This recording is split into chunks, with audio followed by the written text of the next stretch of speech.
Welcome everyone to another episode of Football Armchair Experts, where we pretend to know everything, but actually we know nothing. Last weekend, of course, was match week 34. Lots of storylines. Liverpool winning the Merseyside derby 2-0. Of course, we have Liverpool fan England here, maybe to gloat over Everton.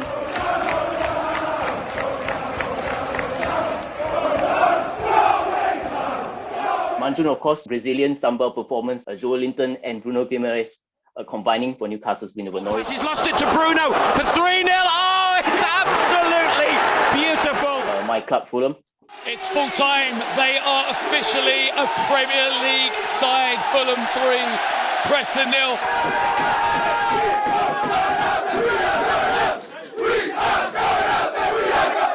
We are going up. So we are going up. Across the bottom of the table, Burnley's management team of Ben Mee and Michael Jackson definitely making the relegation race a thriller. There'll be lots of Michael Jackson puns I've prepared beforehand. The club that, of course, made the biggest difference this weekend, of course, was Arsenal. Of course, with their 3-1 win over Manchester United. Imran watched this game. Surprised by Arsenal's performance? Yeah, I would say so. I mean, to get 6 points from Man U and Chelsea back to back, I think it's quite a good achievement, a great achievement. Maybe their biggest achievement this season. And before that, their form has been quite poor, even though may not necessarily be down to them playing badly.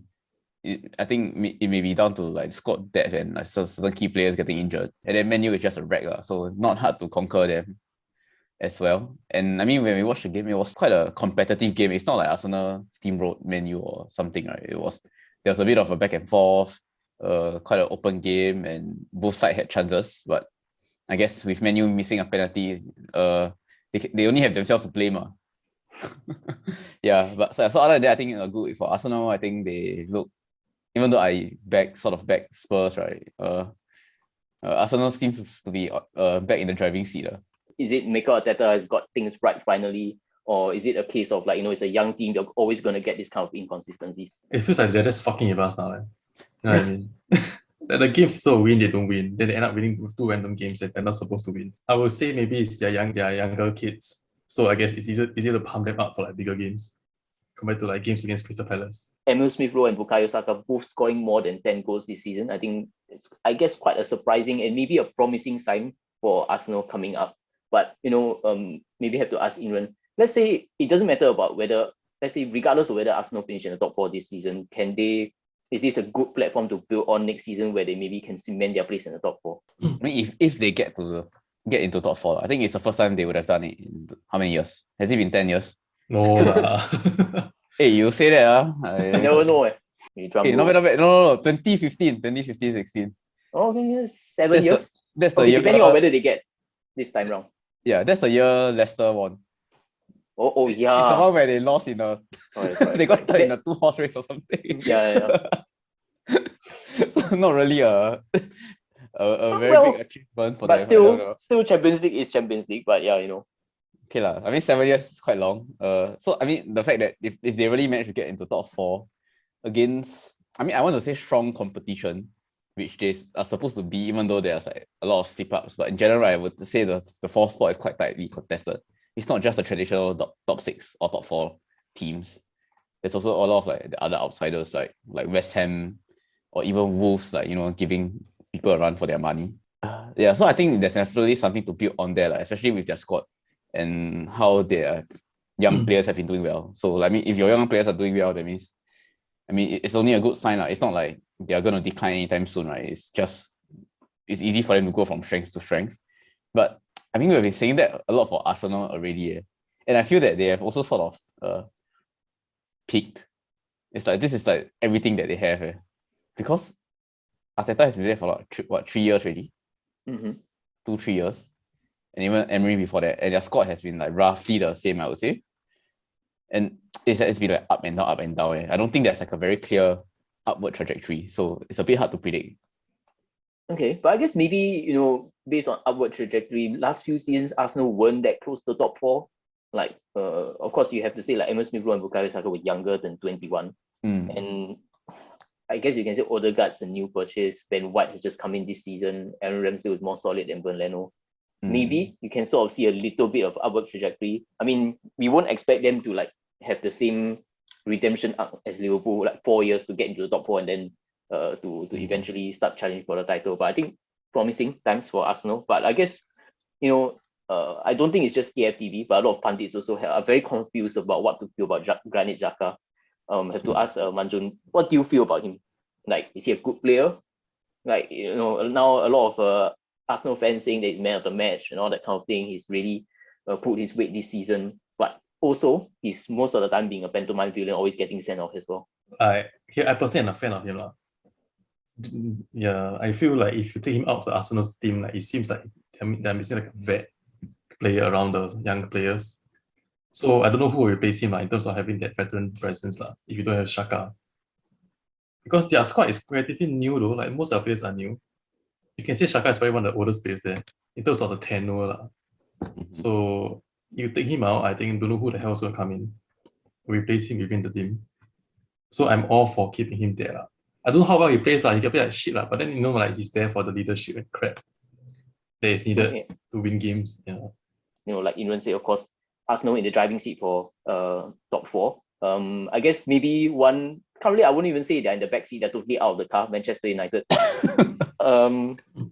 I guess maybe we can start, of course, with their most prominent screw up, Bruno Fernandes, of course, missing the penalty. This hop, skip, and jump technique, can we say it's over already? Jorginho also missed a penalty this weekend. I think so. I think it works to a certain extent, but I also read somewhere that keepers more or less learn how to overcome that. So basically, they just easily fake one way, then you just go the other way. But the Jorginho's hop and skip technique, like usually when he misses, it's like more of he missed that the keeper save, is it? I'm not sure.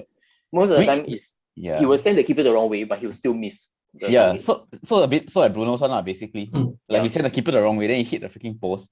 So I think I don't know, it just overcomplicates things, especially in like a high pressure situation, right? Then you in your own head, you're like, shit, I need to because I'm not kicking the ball very hard, right? I need to place it very well at the corner. And then but that's the thing, if their technique sends the keeper the wrong way, right? Then technically they don't even need that. They just roughly there can really. So I don't know what the hell they're doing. Yeah, I was also say technically, if you send the keeper the wrong way, it's a 90% score, Correct. So I think it's on him, Bruno. So technically, it definitely is on him. So technically, there's nothing wrong with the technique. You know what I mean? Okay. Yeah, maybe just a rough execution. It's just a rough patch of form. I don't know how many penalties he missed this season. Is it more than one? Or is it more than two? I think he's missed more than one. Yeah. Jorginho also missed a couple. Yeah. I mean, the one that according to him, sent Italy out of the World Cup also. So I think generally it's overcomplicating things for yourself. Penalty, just run and shoot. Yeah, I say that, but last time the England players also always just run and shoot and fly away. So the John Terry, John Terry, you must sleep on the grass, then you fly. Or just England at penalty shootout in general. Also no technique, just run and shoot, then miss. Then complete off target. I guess who knows? We're not professionals. We don't know much about penalty shootouts, so maybe we can try that one day.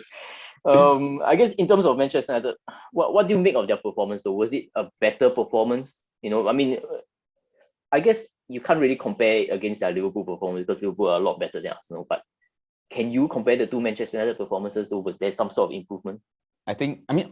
Obviously they played better against Arsenal just because they're up against Arsenal. But I think in terms of performance in general, not much improvement.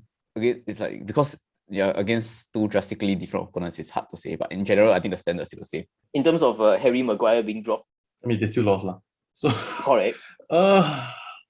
Is there a difference? Did Varane even play well that game? No he was quite responsible for he's responsible for the first goal. Yeah, I think for me it's the right choice. Because Maguire has been so bad, right? So there's literally no harm in changing him out. You really cannot 4-0 the previous game really. How badly can he go? They do have a good, I don't know. They do have a manager coming in, Erik ten Hag, of course, warming up to be Manchester United manager by losing the Dutch Cup final 2-1 to PSV. Seems like a good fit already so far.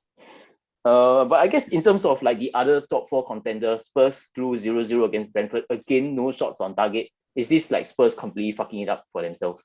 I think so. I think at this rate, they don't deserve to have top four. I think these are the two games we were expecting to win. After they went on the run. It's not like they beat easy teams on the run. They beat West Ham. I mean, they even beat Brighton once, and now they even lost to Brighton. So what the fuck is going on? I think just for this, just for the inconsistency, I don't think they deserve to be in top four. Like even Arsenal this was their chance when Arsenal had the fucking bad patch, right? So I mean they didn't take it, so I don't think they deserve it anymore. The thing is they still have to play each other, so Correct lah. So I That's guess true. in the end, it is still in both their hands lah. Spurs win on that day is theirs. I mean looking at the fixture list, it's also quite similar in terms of difficulty. I think Spurs maybe have it slightly easier. At least Arsenal doesn't have like a one game that's like sure loser. Which Okay. is, I mean, they don't have, because Spurs still have to play Liverpool. I wouldn't say it's a sure lose game, but it's like one of the hardest, if not the hardest game. Arsenal have like banana skin teams like West Ham. I'm not much sure West Ham is even a banana skin team anymore. You did mention Arsenal are away to West Ham, Manjun's favourite stadium. And of course, Spurs are at home against Leicester City. I don't think Leicester are any threat. Yeah. Okay. And it seems the kind of game that maybe Spurs will just come back. Like, because I don't see Leicester beating Spurs, to be honest. Like, not the kind of run they're in. Spurs, I think maybe West Ham got one eye on the semi-finals already. I think they have to play semi-finals before they play Arsenal, right? Yeah.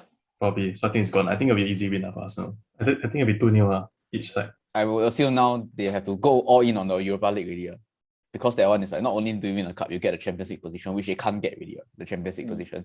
If they want to invest in the league now, right, they're just fighting for a Europa spot with the chance of getting the Conference League, which nobody wants. So 3-1 Arsenal. I think Spurs will win also. I think it's going to be 2-1. Both West Ham and Leicester have European commitments. I don't think their squads are big Leicester enough is to Super rotate. even Conference League. Yeah, they're in the Conference League. Oh. So potentially, I think both will rest or at least rotate their squads. So I think no excuses here for both North London sides. I think Spurs will win 2-1, Arsenal win 3-1. Yeah. In terms of course, the title race and the relegation battle sort of colliding this weekend. Man City, of course, blew Watford away 5-1. I guess the Roy Hodgson experiment just didn't work. That's it, guys. It's gone, It's gone, yeah. I think that it's too late already.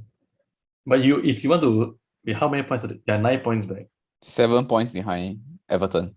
9 points behind Burnley. I mean, if he wants to start the Great Escape, he has to start now. So, but no way. Don't know who they're playing. Who they're playing, Watford? This weekend will be against Burnley. Oh, shit. Oh. Yeah, I don't think it's beneath them to get a win. They will just screw things up. Yeah. Okay, don't play. Burnley 2 wins the past 2 games. Correct, that's true. Very big for relegation battle teams. Okay, Yeah. I wouldn't say it's a guaranteed Burnley win for this game.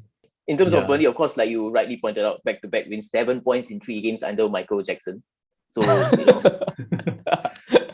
it seems like, the sacking of Sean Dyche has actually worked. They have had a no manager bounce. Michael Jackson. No, that's not a Michael Jackson fan. I somehow think it'll be a draw. Yeah. Okay. I'm more leaning towards a draw for this. I think it'll be a draw also, just because both sides can't afford to lose. So like I don't think they'll go all out to like attack, right? Actually I don't know. Like I'm not a relegation expert. Like tell me. I mean this one is like at the top of the table, then both sides okay with a draw if you're fighting your rivals. Mhm. I think Watford will try to win. Yeah, But still they can't do it. Even they try to win, they also lose so badly. That's what they usually do.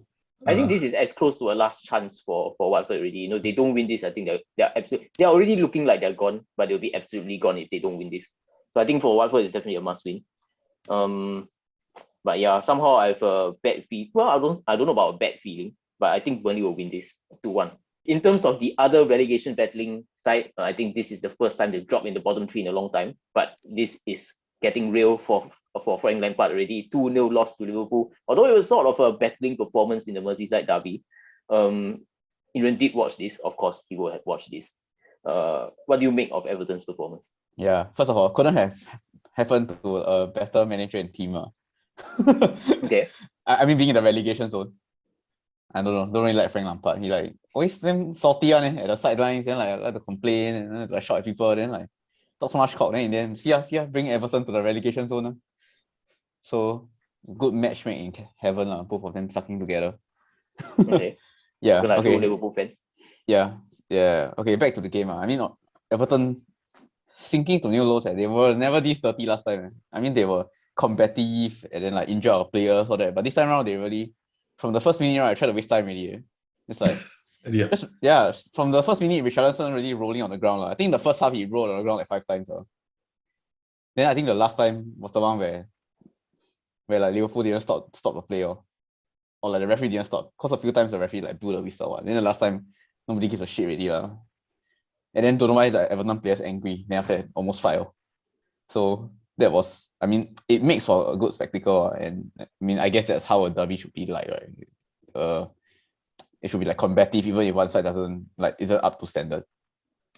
So, but I never had any doubts, just because Everton was so bad. I mean, their form has been so bad, and Liverpool has been quite good. So even if Liverpool don't play well, I still expected us to get like a 1-0, 2-0 sort of result, which we did. Yeah, and obviously our subs make a difference as well. So Scott Debs and all that, and yeah, and I think Liverpool generally can like turn on the afterburners when they want to towards the end of the games and get a lot of like late goals. So the first half you like cruise through, then second half start like putting on more and more pressure. I think I mean, obviously I didn't watch the game, but I did watch the highlights now. That I think Liverpool did start to get a little bit riled up by Everton's antics also in the first half. But I think like you said, the subs make a difference, especially even though he didn't score, Luis Diaz I think made.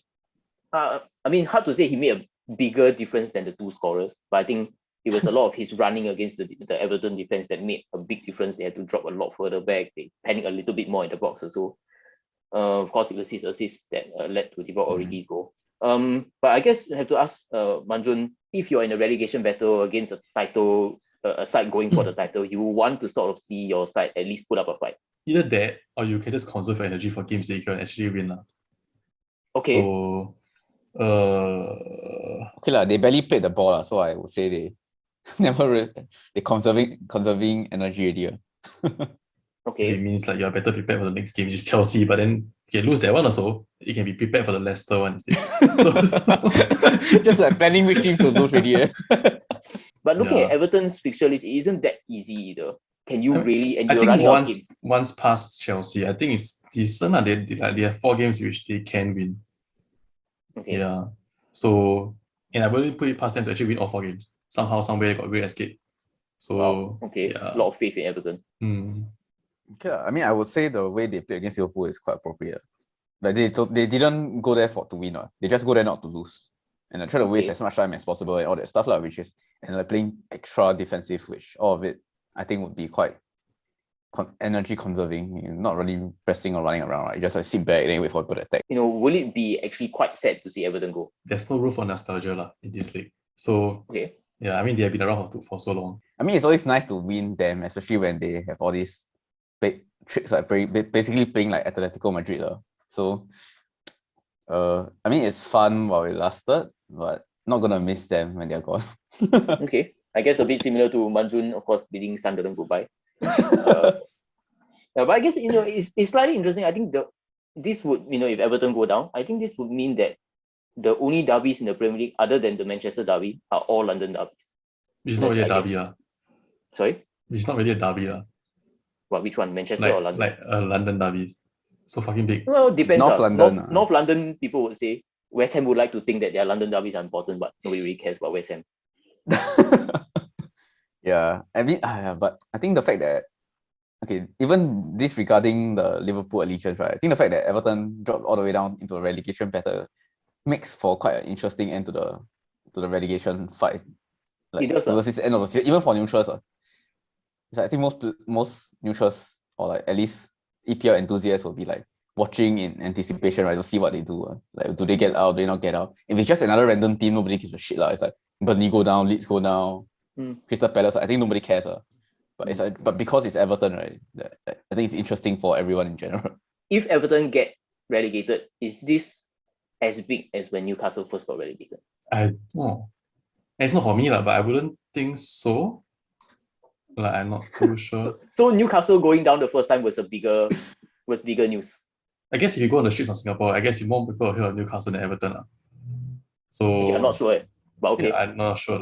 When did Newcastle go down? 2010. When how many times? 2 or 3 times I forgot already. But yeah, of course, don't talk about the second. By the time it was the second or third time, it was not surprising. Yeah, I think 2010. But the first time, I think 2010 or 2009. And before that, I forgot. Huh? Yeah, so before that it was like damn long, is it? That they didn't get relegated? I don't think they were ever relegated before then. Oh. So this sort of similar to Everton. Yeah. I think that Newcastle team different. We got a lot of aging superstars in that stupid team. Like Owen, Okay. and Nicky Butt. So I don't know. It's a different thing. I don't like. I wouldn't say it's bigger lah. Yeah. Okay. Equal. I wouldn't say it's equal. I think Newcastle is bigger. I could be out there. Yeah. Well, that's the Newcastle fan saying. Yeah. Like in recent history, is there any like famous No, Everton player? nothing lah. Famous Everton players. Steven As in, a player Pienaar. that Steven Pienaar. I mean, I guess there will be one or two. Yakubu.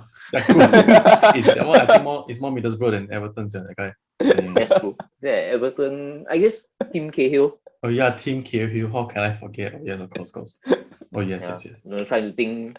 Because I guess it's been a while since we had like famous Everton. I think Cahill people won't remember him for his Everton days. Let's remember him for his volley as World Cup on here. Or Australia lah. Yeah. I guess.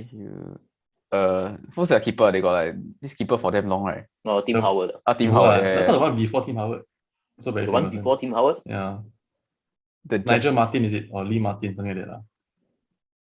Not ringing a bell. No. I thought got like some Scandinavian guy on. Anyway.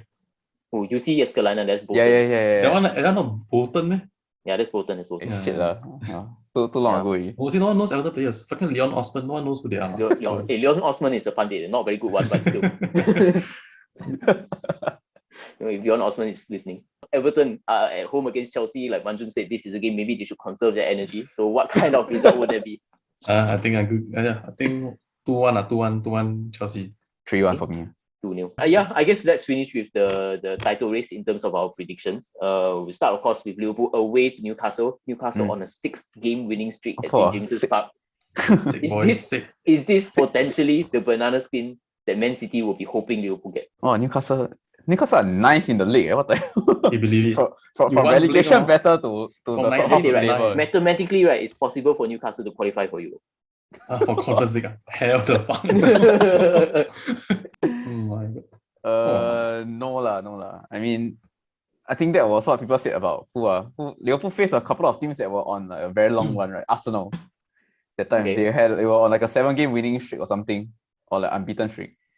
No, I think Liverpool it's gonna be too hard for Newcastle to handle. I mean, their streak must stop somewhere. They can't possibly win the whole win all the way to the end of the season. So if we overtake Wolves, people go fucking nuts. But they a bit too far lah.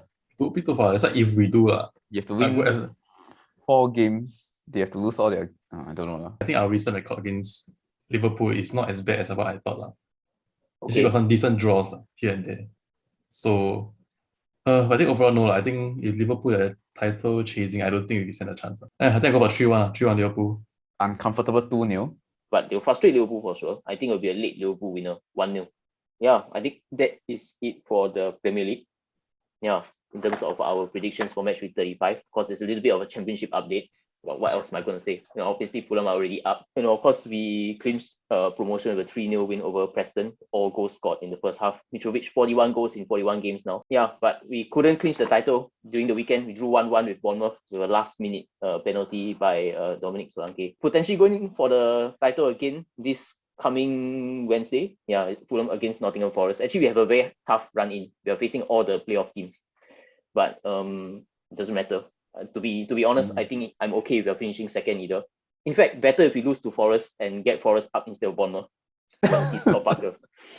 Scott Parker is the manager of Bournemouth. Yeah. Oh damn.